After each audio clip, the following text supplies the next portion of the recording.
1. This story takes place in the year 1993. I was a sophomore in high school.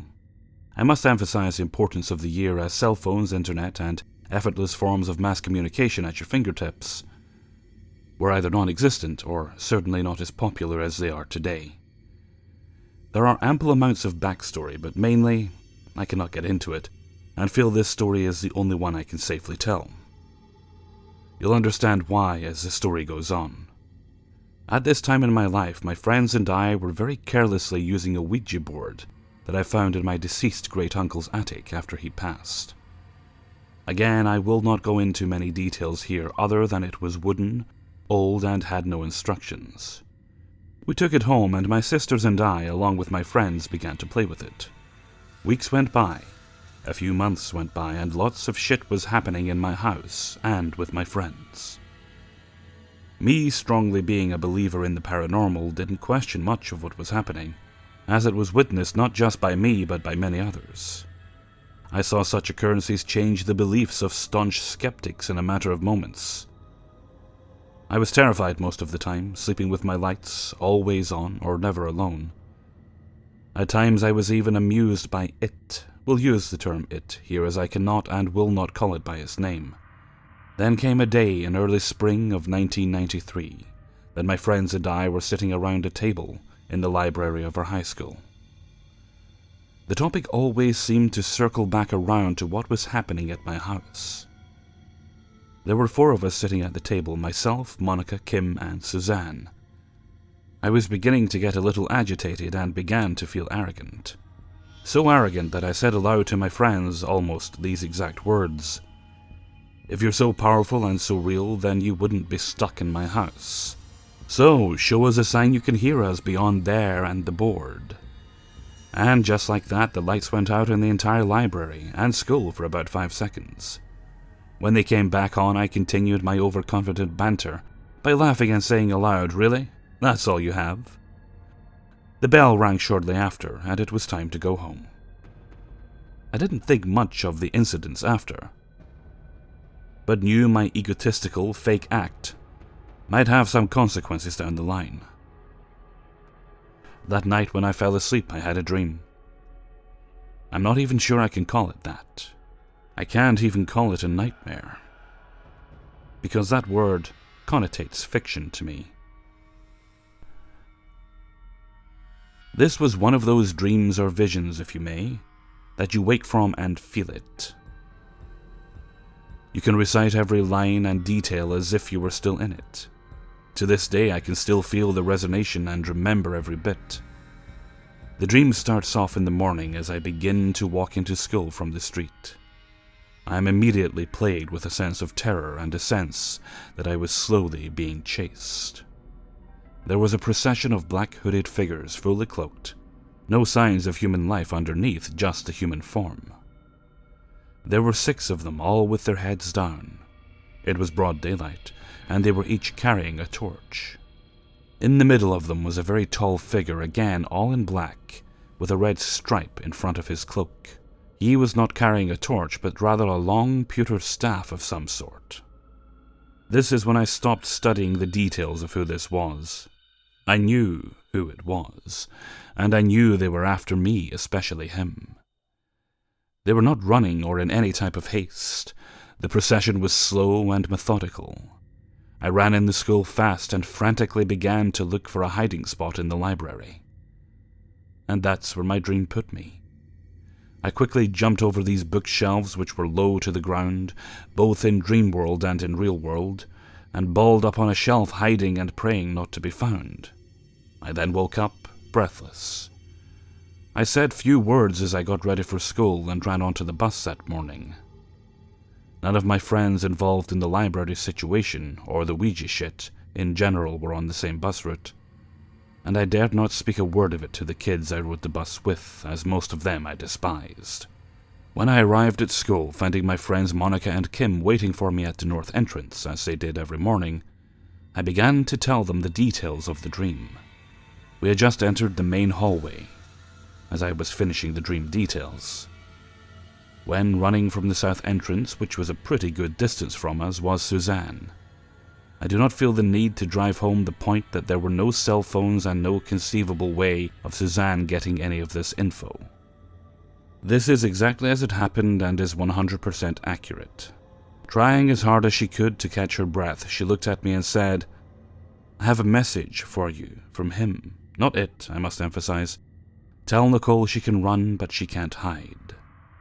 To this day, every time I tell this story, I envision him laughing and saying, "I found you." 2. I don't know how to start this story, but it all happened the end of my freshman year of high school. My friend Sean from PE was talking to me about this guy that our mutual friend was going to fight. He asked me if I'd be down to watch the fight with him after school. I had band practice at 4 and had an hour to waste, so I told him sure. I'm going to take my ex with me since she wanted to go to my band practice afterwards. He agreed and we split ways. After school comes around, I go meet up with my ex and we start walking to where the fight was going to be. In this case, the fight was going to be behind a grocery store down the street from our high school. We get there, seeing a few of my friends and asking them what was the whole point of the fight, as well as guesses of the outcome. There had to be at least 12 of us waiting to watch the fight. When the two guys get there, they waste no time at all and start swinging at each other. My friend got an even fight. I can't say either of them won because I don't even remember. I just remember a cop car pulling up and helicopters overhead. We all ran as fast as we could. I end up losing my friends with my ex, and we say fuck it, and we begin to walk to my ex-guitarist's house. We got to a street that would have taken us directly to my guitarist's street, but got only 3 houses down when we saw the guy my friend was fighting with a few of his friends, about 7 of them not including him. I just tried to ignore them as they were talking crap about my friend. I guess they noticed me and started talking about me and my friends. I know it was a dumb idea, but I got annoyed and straight out told them, you shouldn't talk shit about people, especially if it's not to their face. All of them looked at me with a glare that was full of hate. My ex told me to ignore them and just keep walking, so that's exactly what I did. We walked like a block down the street, and I just had a bad feeling, so I turned to look behind us. I turned to see all 8 of these guys following me and my ex to my guitarist's house. She was in a panic and I did my best to stay calm, but I just knew something bad was going to happen.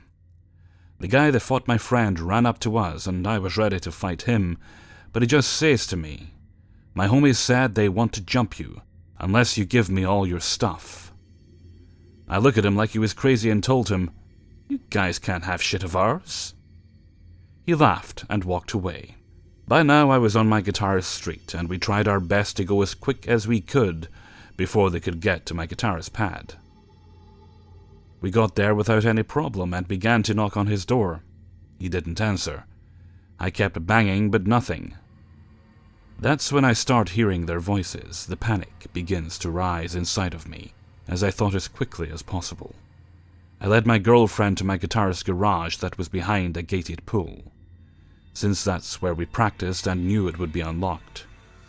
I gave her my backpack and phone, telling her no matter what she hears, don't come out of the garage or let anyone inside. She was crying and just nodding at me. I locked the doors and went to confront the guys. They were all waiting in the backyard on the other side of the gate, yelling at me, calling me names, saying they were going to take my things and beat me down. I just yelled back that they better leave, they're trespassing and harassing me and my girl. They laugh, and one of them said something that pisses me off. He said, "I have something waiting for your girl right here," as he grabbed himself and laughing. I told him they wouldn't lay a hand on her. That's when one of them says, "Come and fight us then." I'm not a shitty nor great fighter, but 8 guys versus my short ass? I'd probably die. I just yelled back, "I'll fight you all one by one." They busted up in laughter. That's when I heard a different voice say, "Why don't you fight him one-on-one? What are you guys, pussies?" It was a metalhead senior and his 2 friends that knew my friend Sean. They were twice the size of the guys that followed me, and by the look on their faces I could tell they felt a taste of fear. "Hey, come over here. We'll make sure they don't jump in or jack your shit," said the main senior. I honestly had no option but to trust him. I jumped over the gate and got ready to fight. They had this skinny skater guy fight me, who I later found out was on drugs, and I don't mean weed. I just stood there waiting for him to do something. He swung and hit me in the face. I didn't even move to defend. I just punched him right back square in the nose, and then another 2 or 3 to his body. He punches back, making me lose my balance, so I grabbed him and tried to push him down so I could get my balance back. That's when he gets a lock of my hair and pulls me down with him. The struggle of longish hair. He just keeps hitting the back of my head over and over again, and all I could do is hit him in the ribs or try to knock his hair out. I hear the metalhead say, "That's enough." The guy gets up, and I sit myself up, breathing heavily. The guys that followed me start to leave the property, when one of the metalhead's friends says, "Oh shit, that guy has a gun." My heart begins to pound, and I go to see who the friend was talking about. I stare blankly at my father yelling at the guys that messed with me, holding someone's skateboard in his hand and a small handgun in the other. I chuckled a bit and said, "That's my dad," as I go walk up to my father. Turns out my ex-girlfriend got freaked out when hearing the fight. She called him from my phone. He told me he was proud of me for standing up to those guys, and that my uncle was chasing the guys in his truck. It was the first my father stood up for me, and it was extreme for him to bring a gun I knew didn't belong to him. The most fucked up part of this story is that my bitch-ass guitarist was home the whole time, and was too scared to help me and my ex. Fucking guy lost all respect that day. Even replaced him in that band later on. But thank you guys for reading these stories. I still have a lot more to share. 3. This story happened to me around the age of 20. I was honestly homeless at the time, going from house to house, and slept at a few friends' houses. I usually skateboarded, walked, and took the bus to get to where I needed to go. I was seeing a girl who lived in the projects in Boyle Heights. If you don't know what projects are, they are usually a bunch of apartment buildings inside a not too well-to-do area. In short, it was ghetto as fuck. I liked the girl, so I didn't care where she lived. I would go see her in the day and leave around 8 or 9 p.m. to take a bus back to my friend's house. This particular day I was walking to the bus from my ex-girlfriend's house. I was a little high and in a good mood, so I wasn't really paying attention to my surroundings. I got to a street that leads you to the main street where my bus stop was. As I walk up, there was a guy just leaning against a house on his phone. I was just like, whatever, I'll go over to the guy, as I get like 3 steps away from him. He steps right in my way with his hand in a stop position. He's saying, "You know where you're at?" and looking at me up and down. The guy starts saying that I'm in the wrong neighborhood, and what do I have in my pockets? Little that this guy knew is that I actually carried a knife with me. It was a throwing knife with a blade only about 3 inches. The whole time the guy was talking, I was holding it in my right pocket.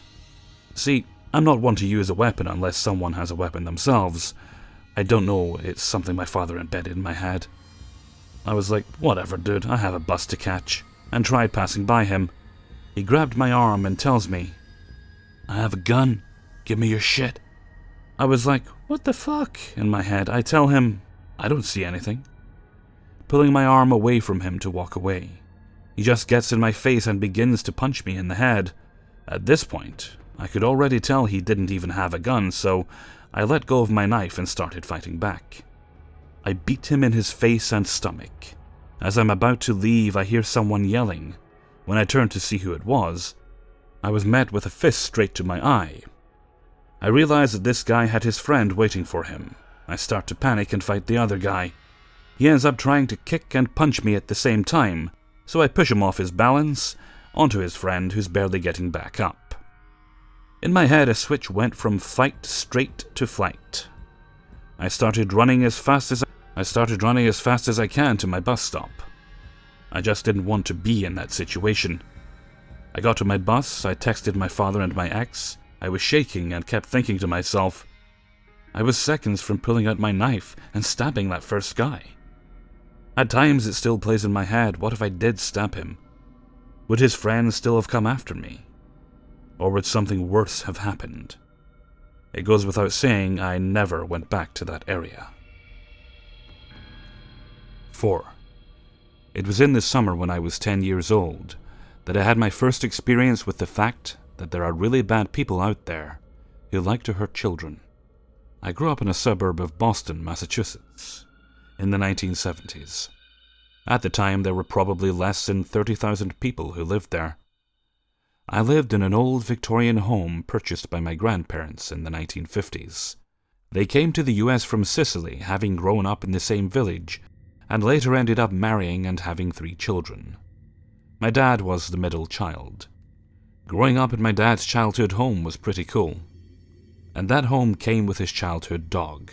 It was a family neighborhood, with relatives living in many of the houses on my street. It was a cool place to grow up. The kids sorta ran the neighborhood. We were by no means any more obnoxious than any other children, and we spent all our time outside playing ball, street hockey, riding bikes, and whatever else kids did back then. My grandpa and his brothers earned their living as commercial fishermen. My dad made a go of it, but decided that he'd rather find a different career. Or he may toss his dad overboard. Fishing has always been a way of life for the families of my hometown. Our home was just a few blocks away from a few mom and pop corner stores. And on one summer day, I was in my room with a school friend. My mom called over the stairs to ask me to go to the store to get some milk. I was excited by the request.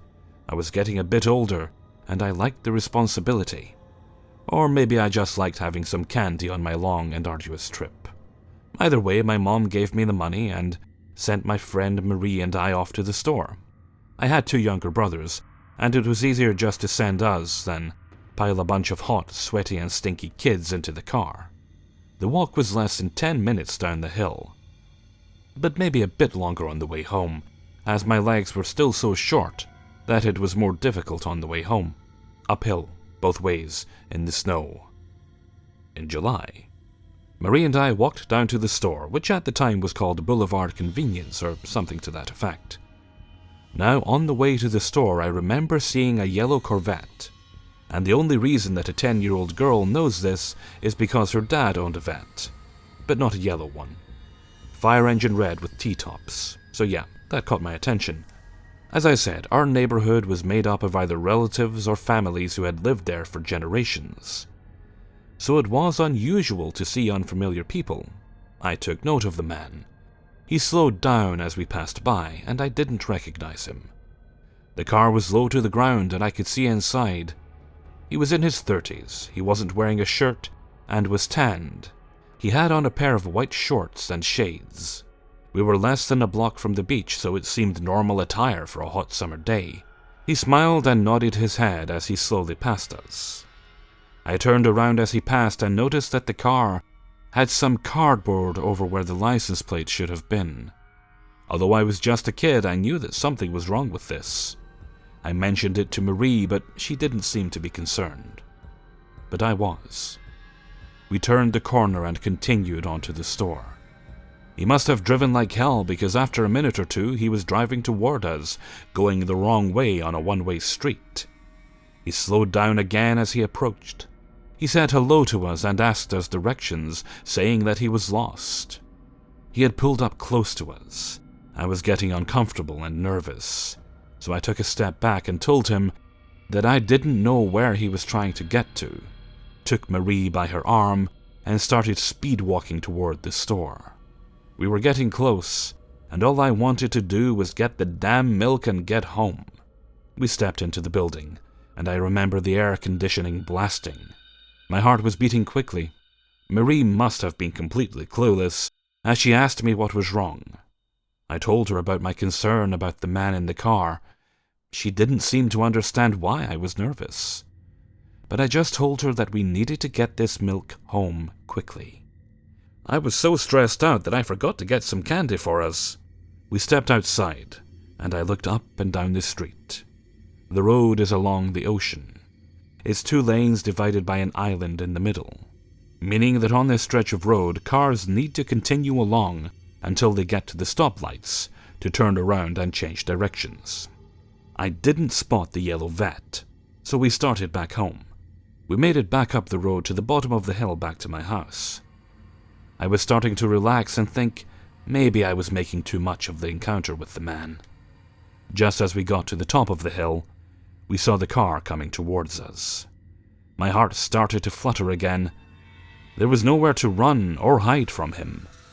So as we approached, the man smiled as he saw us. As I said, the car was low to the ground and I couldn't help looking in. I was just trying to get home safely, but I started to shake as I saw inside the car. This asshole now had his shorts pulled down, and his dick was in his hand. There was a gun in the center console now. In hindsight, I'm guessing that it was a .38. He had a sick grin on his face and said, "Why don't you girls get in? I'll take you for a ride." I know it sounds cliche, but time seemed to slow way down. I was frozen where I stood. My face must have shown the horror of what I felt. This asshole just started laughing. The sound made me sick, and I was sure I would puke right there. This must have been the reaction he was looking for, as he looked quite pleased with himself. My house was only a 2-minute walk from where we were, but we ran like hell and got there in about 30 seconds. I think I dropped the gallon of milk on the way. I honestly don't remember. We bolted up the 8 steps to the porch and front door, which, truth be told, is still to this day never locked. My parents are dopes.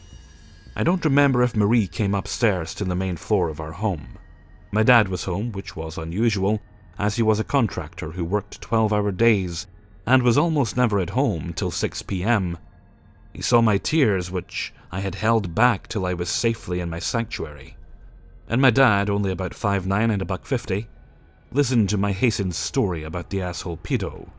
I saw his jaw clench, and the veins in his neck start to throb. I had never, nor since, seen him so pissed off. We had 2 cops who lived in our neighborhood, so Dad told me to go to my room, close the blinds, and wait. So I did. Within minutes, there were the 2 cops from my hood, and a few squad cars in front of my house. Joe, a cop who is now a detective in the squad of my hometown, was in my room. I remember being terrified, but I kept it together long enough to tell the tale. He and Dad were furious. Within minutes, the squad cars were peeling out of my dead-end street in search of the creep. Joe and Dad stayed with me. I was hyperventilating by this point. So, needless to say, they banged on every door in my hood to try to get this dude. Nada. Days later, I was visited again by the cops. No leads. So I spent the entire summer in my house, 3 long months in my room. This asshole pedo was a ghost. I had nightmares for months. And this dick just flew under the radar and was never caught. This asshole taught me a few things. My honed buck knife was my best friend. Honestly, I would have cut his cock off if I ever saw him again. With pleasure. 5. Preface. At this time, I was 26, female, recently divorced. Moved back to my very small hometown, lack of nearby friends, job and growing dependency on state benefits and alcohol. At this time, I had a fuck buddy, now my boyfriend of 3+ years. This will come into play later on. So, this day was in March, the nights were still dark, and I was on the bus back home after seeing my fuck buddy. On the bus home, I had my earbuds in as usual. The bus stops at the last stop before leaving the city, and going on its merry way towards my hometown and beyond. At this stop, I looked up at the boarding passengers, and watched as they took their seats. One guy about 6'4" walked up the bus aisle. I gave him an acknowledging nod and smile, and he sat in the seats across the aisle from me. Not an issue, as the bus was filling up with rush hour passengers. Bus sets off, and after a few minutes, I can't see shit out of the fogged up windows. I pull out my book and read. I notice the tall guy's head turned towards me. Not just glancing, but full-on facing me for more than a few minutes. I turned and look, and he initiates what would be a bad decision on my part. We start talking, and at the time I was lacking any friends. I reveled in this friendship. Before getting off the bus, I gave him my Facebook name and went back to my flat. A few hours later, he had the friend request accepted, and we continued chatting. After a day or two, it was apparent that he was trying a bit too hard to garner my favor. He would agree with everything I would say, constantly compliment me, tell me we were so alike. Before the week was out, he had tried to get me to go to his house an hour away to have dinner and meet his parents. This actually bothered me, even though I'm keen to share my life. I'm not that keen. Eventually I think fuck it, he's harmless, and invite him round to drink at mine. We get drunk, and the cringe fest begins on how much he likes my flat and how much he likes me. It's been 2 weeks at this point. We've had a few, so I think it's that. I've told this guy, call him W, that I have a fuck buddy that I'm very taken with, and not interested in anyone else. He accepts this, or so I thought. After we have a drunken dalliance, I wake up in the morning in my bed, full of a hangover, and realize he's next to me and I want him gone. He's been awake for a while, and asks if I want coffee. I tell him just go. Fucker gets up, calls me princess, and fucks around making and drinking coffee from my favorite cup. I cut contact for a few days, but he is relentless in his messaging. I get paragraphs over days about his life, and every little boring detail. He would text me what he was eating for lunch. A day or two later I received a handwritten letter. This was odd for me, as all I got were bills. I opened it, and it was from a bank. The bank W worked in. A handwritten note on headed paper, with not only his phone number, I had this by now, but his work number informing me I could call him if I needed. I freaked the fuck out. I didn't and don't like people knowing that much about me. Yes, he'd been at my flat, but I had met him at the bus stop, and we walked to my flat together. I never gave him my address. I rattled off an abusive text about how fucking creepy that was. He apologized and I stupidly let it go. After a few more weeks we met up again. I had no intention of things going the way they had. They didn't. But we stayed up drinking and I poured my heart out about how much I was in love with my FB. I mean, I let it all out on how long I had a crush on him, how I got those weird electric feeling jolts when someone excites you, and all that. At this point, he came across as a straight gay best friend. I told him a lot about me and FB. One day after a period of calmness, I had to tell him to calm the fuck down with the paragraphs of texts, in which he would detail his bipolar, very personal traumatic events, and how he was a dangerous person. Now, even though W was 6'4", he is not of a threatening demeanor. Cringeworthy, yes, but nothing along the lines of scary or dangerous. Yet he would tell me in text that he was dangerous and not a man to be crossed or made fun of. He looks like a defective Jeffrey Dahmer, but with added sex predator added in. I didn't feel threatened at all at this point. So we hung out at the pub in the city I now live in. I knew that my FB was already out, so I wanted to be out just in case he wanted to meet up. I told W this and he came along and we spent the afternoon getting drunk. It wasn't until later that FB came and met me that the shit hit the fan. W and FB met. W prioritized his time, leaving me to talk to other friends in the pub and go out for a smoke. At one point I went to the bar to order myself one last pint. I felt arms around me and a chin on my shoulder. I turned to see fucking W there. What the fuck? Shrugging him off. He asks me for a pint, I tell him no. He starts huffing and walks back to the table. I go out with my pint and smoke. FB comes and joins me, and we arrange to go to his. W and a few others come out. W is asking me to go back on the bus with him, not to leave him and to buy him another pint. Although W didn't scare me, I didn't want to be on the bus with him, as my village was before his. He could easily follow me and overpower me if he wanted to. FB, arm around me, took me back to his, and the night was... I woke up in the morning. FB had gone to work. I left to go home. On the way, checking my phone, I had over 14 missed calls, 16 very long text messages, and several voicemails, all from W.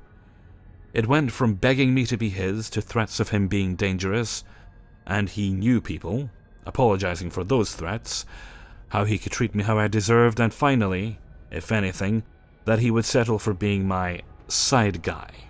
I didn't want a Dharma reject-looking creep near me anymore. The texts were in detail and he knew where I lived. I felt genuinely scared to be alone at home. I lived on the first floor in a 2-floor building, and it had security doors. My front door was solid and always locked, but I sometimes couldn't help feeling like I was being stared at. My living room and bedroom faced onto a communal car park and glass area.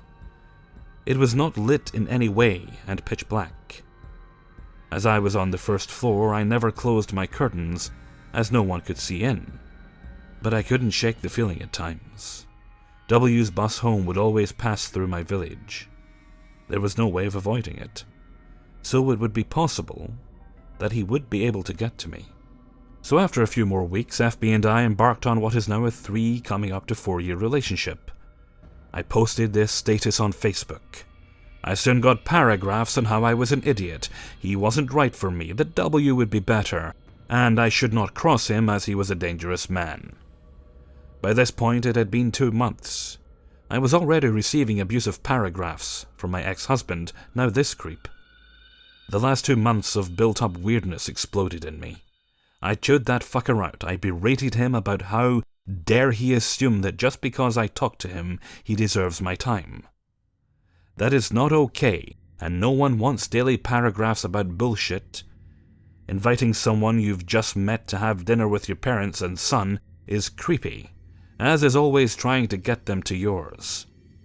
I told him that sleeping with him was a very drunken mistake, and it should never have happened, and that he would never be my side guy, and to never bother me ever again. Big ol' leap to a year later. I'm now living with FB in the city. I have a shitty factory job. One night whilst waiting to clock out, I'm on Facebook and checking my messages. There was only one, and it was from W.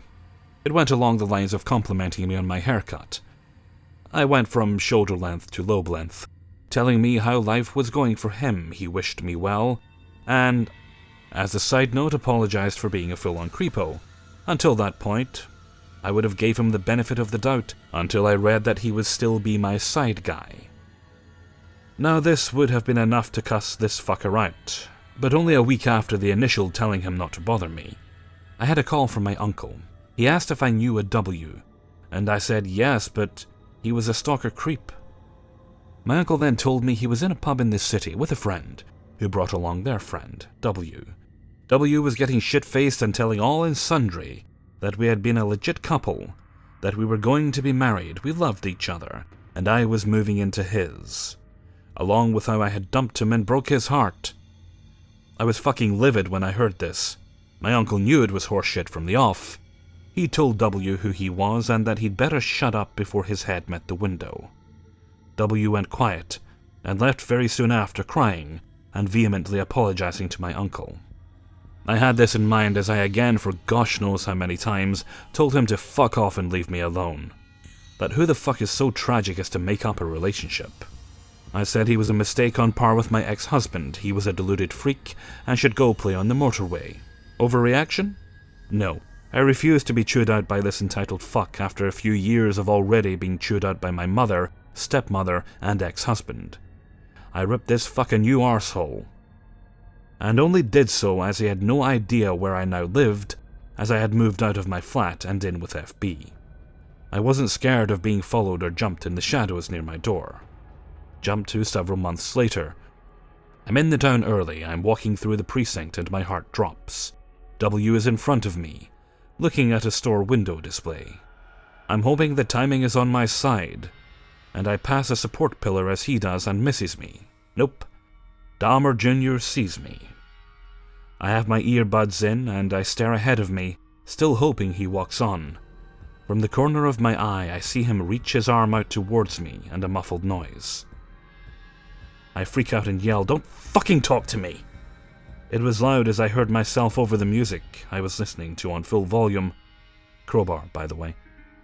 I carry on walking, not looking back. Tears well up in my eyes, and I become so angry that this fuck had the audacity after everything to try and approach me. The man who told me I'd be better off with him. If I wanted, he could get rid of certain people.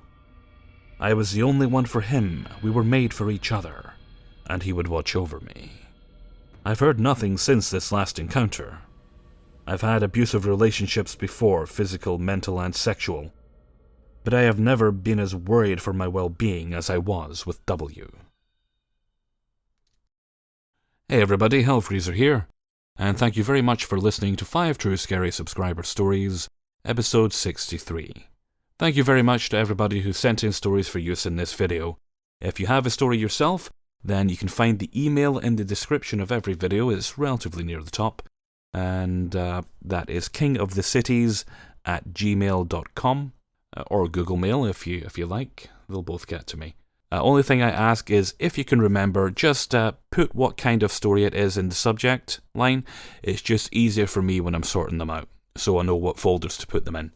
It's like if I want to do a glitch story or a glitch video, I can think, okay, I've got 3 glitch stories from Reddit, and I can just go and I can look at my emails and I can think, okay, I've got like 6 different ones there from my subscribers, and I'll know which ones are glitch stories right away.